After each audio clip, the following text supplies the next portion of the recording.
This is your last chance, Ethan. If you won't let me mark you, then it's over, declared Seraphina, her tone dripping with arrogance and her eyes reflecting a dismissive contempt, as if her mark were the ultimate privilege. I offered a wry smile. Then it's over. You reject my mark, and you reject me. It's done. Her face hardened instantly. There are plenty of alphas like me who would kill to mark you. Do you really think you can find someone better? You're incredibly ungrateful, Ethan. Incredibly. Everyone thought I was insane. But only I knew the truth. She kept me around only to provoke jealousy in her little darling. She once confided, someone like him, a spineless Omega? He doesn't deserve my lifetime mark. It's just a game to me. Eventually, I truly forgot I'd ever loved her. And then, she went mad, demanding, "Didn't you say you wanted me to mark you more than anything?" The next time Seraphina jokingly brought up the subject of marking me, I refused. Her expression shifted immediately. Ethan, do you honestly believe just anyone is worthy of my mark? Someone of your caliber, being allowed to stay by my side is a gift. What more could you possibly want? Her words stung, as always, another reminder of the cruel truth. She didn't love me. Thank goodness, I thought, catching my breath. Thank goodness I no longer loved her either. Seraphina's overpowering pheromones made it difficult to breathe, and my legs trembled under the force. She was using sheer power to try to make me submit. I clenched my jaw, my lip bleeding where it pressed against my teeth, but I refused to yield.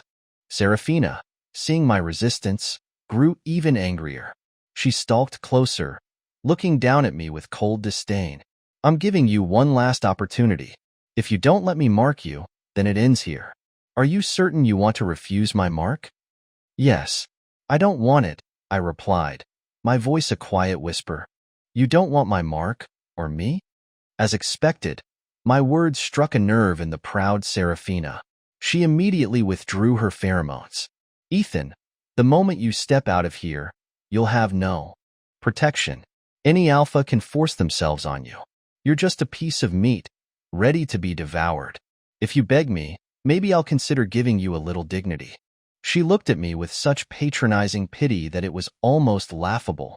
Seraphina, if I can resist an alpha like you, I can resist anyone else. Ignoring her words, I turned and walked away, feeling the stares of the onlookers burning into my back. A shrill voice cut through the silence. Someone like Seraphina offering you an opportunity? You should be groveling in gratitude. You have no idea how many alphas are lining up to be marked by her. That irritating voice. I didn't even need to turn around to know who it was. It was Nathaniel, Seraphina's childhood friend, an Omega who enjoyed her special favors and affection. Unlike me, he received nothing but preferential treatment and indulgence from Seraphina. Seraphina had originally gotten together with me because Nathaniel was engaged to another alpha. She'd been drowning her sorrows in a bar, where she happened upon me, working a shift to pay my bills. She touched my face, staring into my eyes. "Will you come away with me?" she murmured. Of course, I didn't want to. Seraphina hadn't taken me that night, but I had piqued her interest.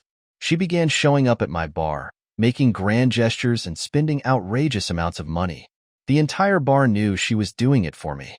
I didn't dare defy her, but I also hesitated to get involved with her.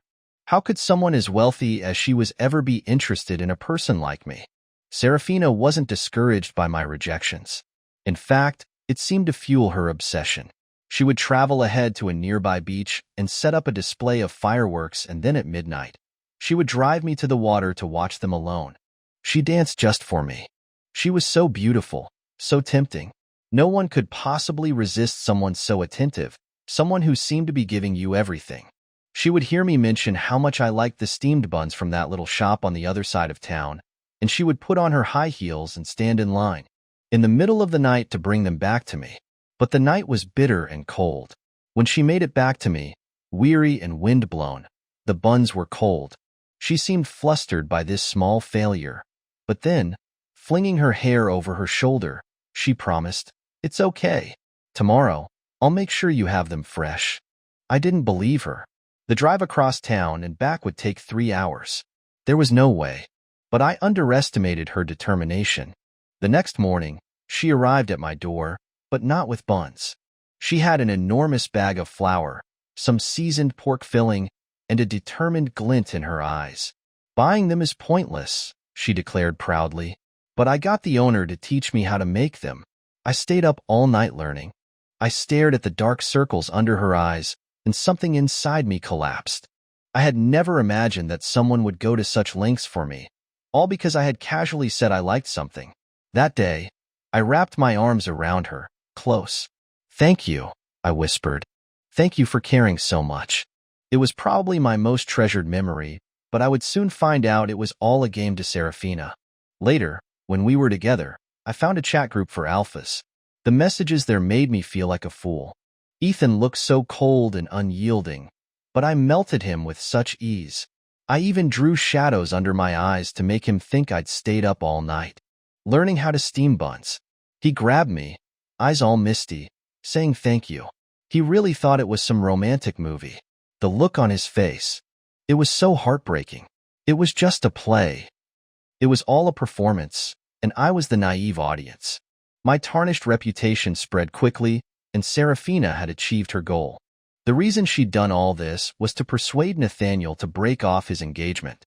Nathaniel showed up one day, right after Seraphina and I had finally consummated our relationship. She had temporarily marked me, leaving her scent all over my skin. When the door swung open, Seraphina acted surprised. "You're here so soon? Did your alpha let you out?" She was being deliberately provocative, but refrained from releasing her pheromones to intimidate Nathaniel. After a moment, I heard his voice, trembling with tears. "You know I don't want to marry him, and you still treat me like this, Seraphina? You're being cruel." As a result of Nathaniel's outburst, I was thrown out of Seraphina's house. Staring down at my skin, still bearing her temporary mark, I asked miserably, "So everything you did for me was a lie? You knew from the start that I didn't want to be with you." "So what? You're an Omega. If it wasn't me, someone else would be interested. Now you carry my scent. No matter what you say, people will only think you're a social climber, trying to use me for my wealth and connections." Her coldness was like a knife to my heart. I grabbed my clothes and started to leave, but she slapped my cheek. "Be good, and maybe I'll keep you around. But remember, you'll never be anything to me. You'll never be Nathaniel." After that, I tried to break things off with Seraphina. We didn't speak for a month. Back at the bar, I had become a laughingstock. I had to work while reeking of Seraphina's pheromones, but the temporary mark was a hindrance. Many alphas with lower rankings than hers didn't want to associate with me, but Seraphina was nowhere to be found. Many of the new Omegas mocked me behind my back. "Don't be like him. He fell for some rich person's game, went running, and now he's been dumped. Whoever touches him now will be cursed." My manager, seeing that I wasn't making any money, put me in the back to stock the bar. He was a burly alpha. In the past, he had made unwanted advances, but he hadn't dared to go too far because I was relatively popular. Now that Seraphina was done with me, and I was viewed as a pariah, he made himself perfectly clear. The night he forced liquor down my throat, Seraphina showed up again, looking scornful. She slapped the manager across the face. "Who gave you the right to touch what's mine?" The manager was terrified. He knelt on the floor and begged her for forgiveness. Seraphina sat there, pointing at me. "That depends on whether Ethan wants to forgive you." Her gaze was flirty and indulgent, as if she were really standing up for me. But I knew the depths of cruelty that lay behind those eyes.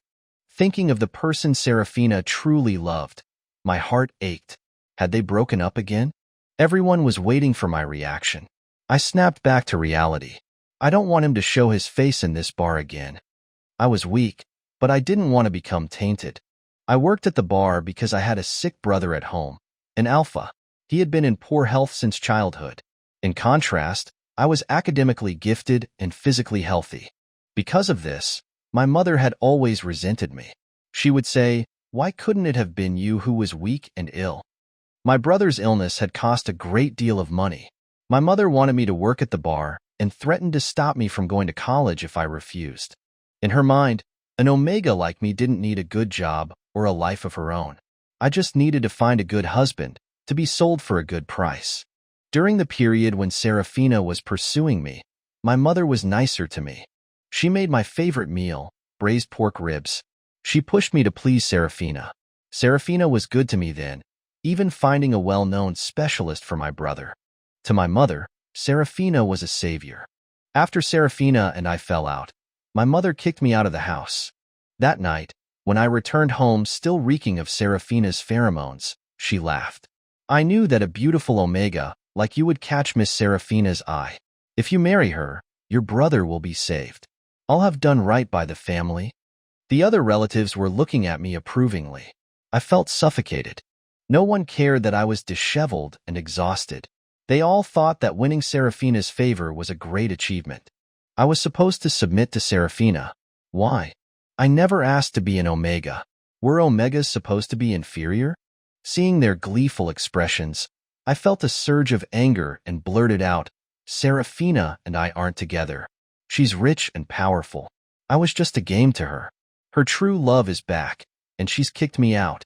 Physical exhaustion combined with emotional stress had drained me. My mother didn't let me rest. She slapped me. You're saying Seraphina dumped you? You're a useless waste. I already bragged to everyone about you, and it turns out you were dumped. Get out.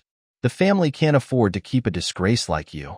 That night, abandoned by Seraphina, I was also kicked out of my family home. I walked through the night for a long time before finally accepting one truth. No one loved me. Now Seraphina had reappeared, acting as if she still cared deeply for me. But I couldn't let myself fall for her again. Someone like Seraphina was beyond my reach. Seraphina seemed dissatisfied with my hesitation. What? Are you afraid to punish him? I'm giving you the authority. What are you afraid of? The onlookers looked at me enviously, as if I'd just won the lottery. Seraphina, displeased with my silence, began to release her pheromones, trying to assert dominance. A high-ranking alpha like her could easily overwhelm others. Many people in the bar began to feel nauseous and suffer headaches. She looked at me with challenge in her eyes. I saw the way her eyes were still smiling, and I said, Of course, I don't want Seraphina to dirty her hands because of me. I gave in, and Seraphina immediately withdrew the intensity of her pheromones. That night, she took me away, having already rented an apartment for me. You'll live here now. Nathaniel isn't feeling well. Just don't bother him, and everything will be fine. She saw that I was stunned and slapped me. Ethan, I offer you my favor, and you don't even accept it? That was how I became the person Seraphina kept on the side. Everyone knew, but because of Seraphina, they pretended to flatter me while gossiping behind my back, saying I would do anything to get into high society. I suffered in silence. Seraphina kept her word. As long as it didn't concern Nathaniel, she doted on me. Sometimes, her pampering made me think that life wasn't so bad after all. She loved to give me temporary marks and, when overcome with passion, would ask, Should I mark you for life? When I was caught up in the moment and answered, Yes, she would slap me and say, Don't get any ideas. My lifetime mark is only for Nathaniel. She loved Nathaniel, but she also loved marking me in bed. I knew in social circles, both Nathaniel and I were the joke. The day Nathaniel came to find her, Seraphina once again left her scent all over me before leaving to meet him. Nathaniel looked at her with disappointment. Seraphina, is this what you call love? How can you say you love me when you're entangled with other Omegas?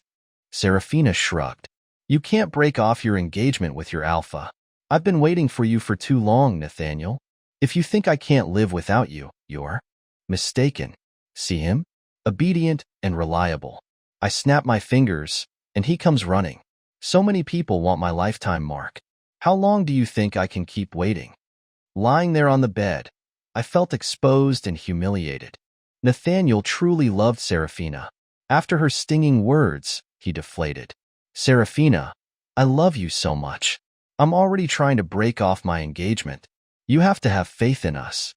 They started kissing passionately, oblivious to the world around them. However, Seraphina wouldn't mark him. Marking him while he was still betrothed to another alpha would ruin his reputation. What about me? I wanted to ask. I gave a self-deprecating laugh. Who cared about my feelings? Not even my own family did. News of Seraphina grandly standing up for me reached my mother, who lost no time in dragging me back home and giving me the biggest room in the house. Family doesn't hold grudges. We just thought it was a pity for you to give up such a good thing. But we're still family, you know? Why don't you ask Seraphina to get another specialist for your brother? I didn't respond, so she took it upon herself to contact Seraphina. Seraphina's face hardened when she received the call. Your family is getting a little too ambitious. I'm keeping you by my side, not to make things easy for them. In Seraphina's eyes, a plaything couldn't possibly make demands. In the end, Seraphina directly offered my mother $1 million to sever our family ties. My mother didn't hesitate. She eagerly signed the agreement, leaving me completely isolated. That night, Seraphina stroked my face and said, "As long as you're obedient enough, I don't mind keeping you around. It's not so bad for me taking care of you." At the time, I thought, maybe it was fine. At least Seraphina was treating me better than they ever had. But Seraphina's actions provoked Nathaniel. I don't know how he did it, but he actually managed to end his engagement. For some reason, Seraphina didn't mention marrying him. He didn't get upset, still calling her every day, gently comforting her with every detail. Surprisingly, Seraphina didn't throw me out, either. Then, one day, I overheard a conversation she was having with her friends. A rebellious spark ignited inside me. Was I going to waste my life like this? Are you serious about that, Ethan? Of course not. I'll always love Nathaniel. So Nathaniel's back. Why haven't you agreed? His mind is too restless. I want to tame him. She laughed. Nathaniel is jealous of Ethan. I'm going to make him jealous on purpose. When he gets desperate, he'll settle down. You're so clever. After leaving Seraphina, I found a job organizing documents. To prevent omegas from causing unwanted trouble, and for my own safety, I wore a pheromone blocking patch. When I went into heat, I used suppressants. I didn't want to give myself to anyone simply because of a biological urge. However, I still ran into Seraphina just before and after my heat. One look from her, and my legs started to tremble uncontrollably. She laughed. So you do still yearn for me? Was that the reason for being so stubborn back then? To make me keep you in my thoughts? Her tone was light and suggestive, as if she would kiss me any moment. I quickly stepped back. What can I do for you, Miss Seraphina?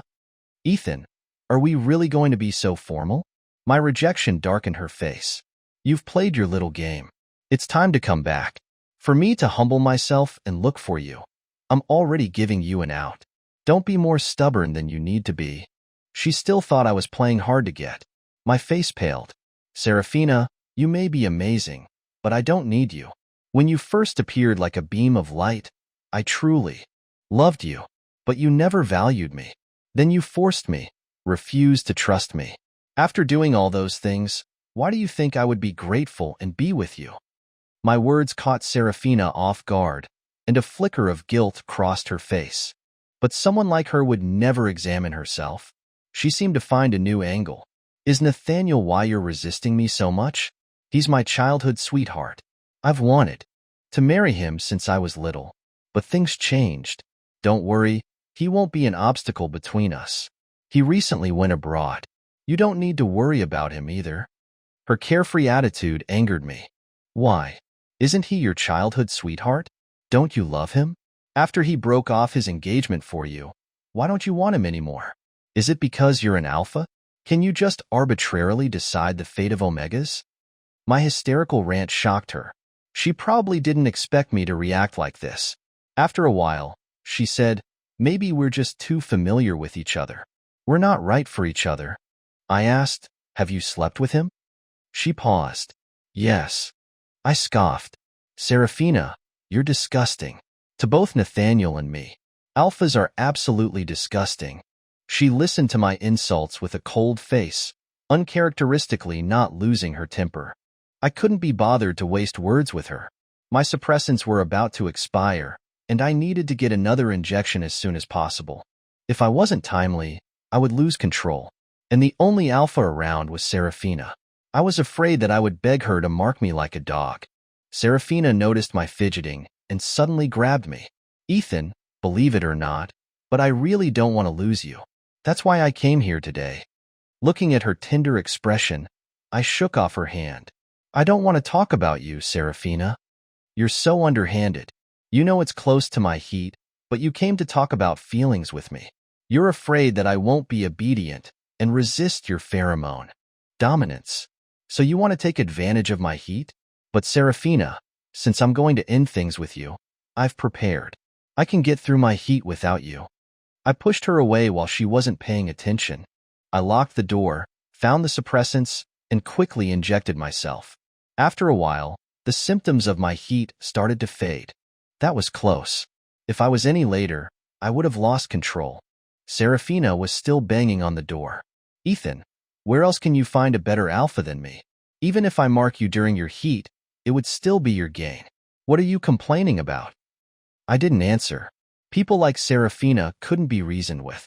Because of Seraphina's appearance, I didn't leave my apartment during my entire heat. Seraphina became the picture of devotion, waiting downstairs every day. She even started talking to me through the door. Ethan, I finally learned. To make the steamed buns. Open the door. I'll make them for you. Ethan, after all these years, I think you and I are the most compatible. Her high ranking made her famous among our building's residents. Some busybody tagged me in the group chat. Young man, you're making all Omegas proud. Finding such a great alpha woman. You're truly blessed. Exactly. If I had this, I'd take it. I don't understand why someone on the third floor doesn't go out. He doesn't know how lucky he is. Looking at all the praise, I felt grief. They were being deceived by Seraphina, but who would believe me if I told them? We were already the weaker party. Seraphina finally left. Before she left, I got a message from Nathaniel. I'm back. It's time for you to give Seraphina back to me. But I had never taken her. I knew when Nathaniel went abroad. He came to see me and immediately tried to hit me. You must have said something to Seraphina. Why else wouldn't she marry me? I was a mess back when I was engaged.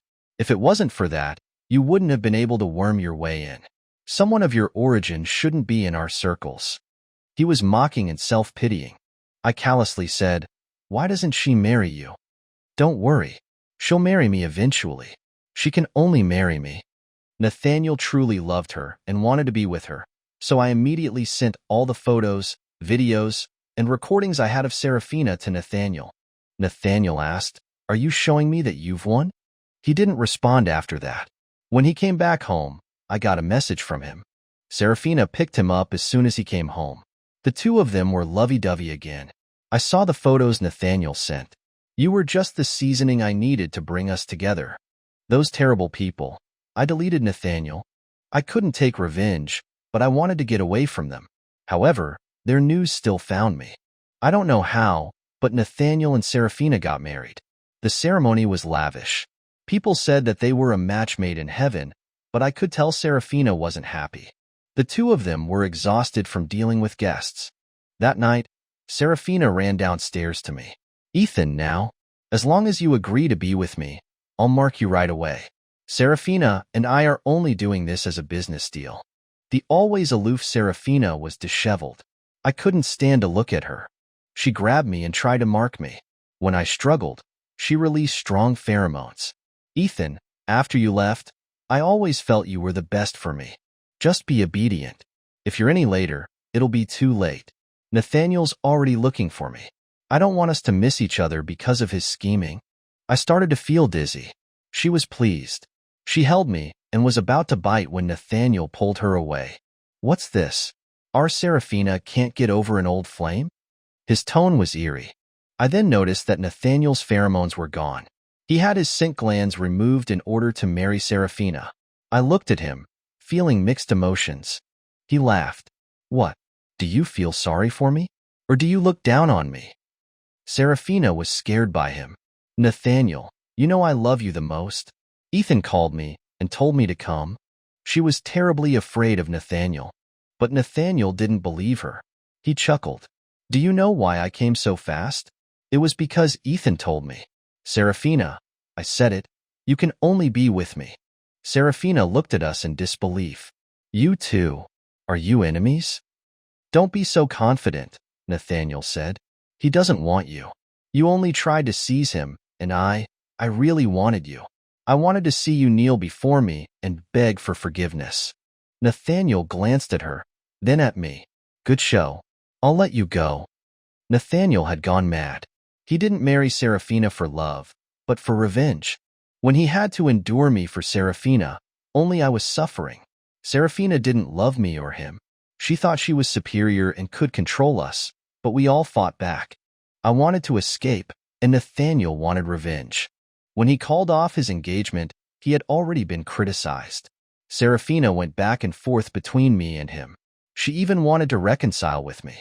All the criticism I had received was transferred to him. Seraphina sent him abroad to calm down.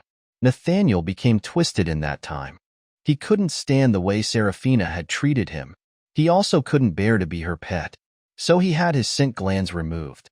It was dangerous, but he had gone through with it without hesitation. After returning home, he wove a web for Seraphina, putting himself in the position of her closest confidant to torture her. Nathaniel had promised me that after he married Seraphina, he wouldn't let Seraphina bother me again. He even sent me a sum of money, saying that I should live a good life from now on and not be anyone's puppet. Later, when my flower shop opened, I heard gossip about them. It's a miracle. Nathaniel marked Seraphina.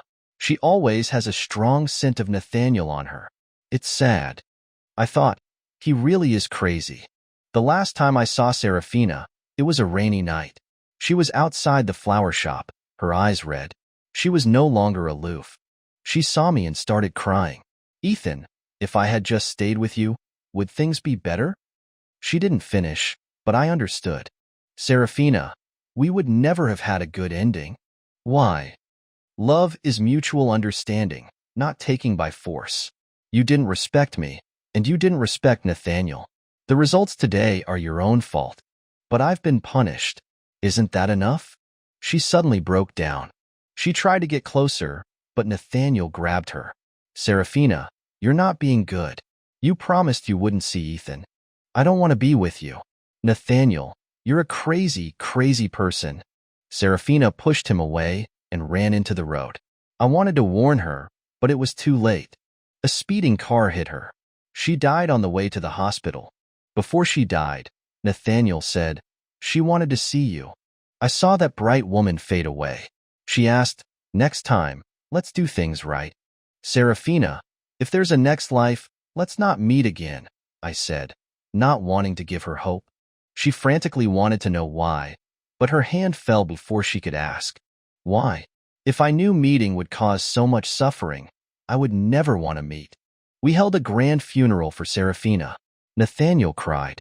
As I walked away, he said, I'm so jealous of you. I smiled. Love was so distant. I had loved, then forgotten. End.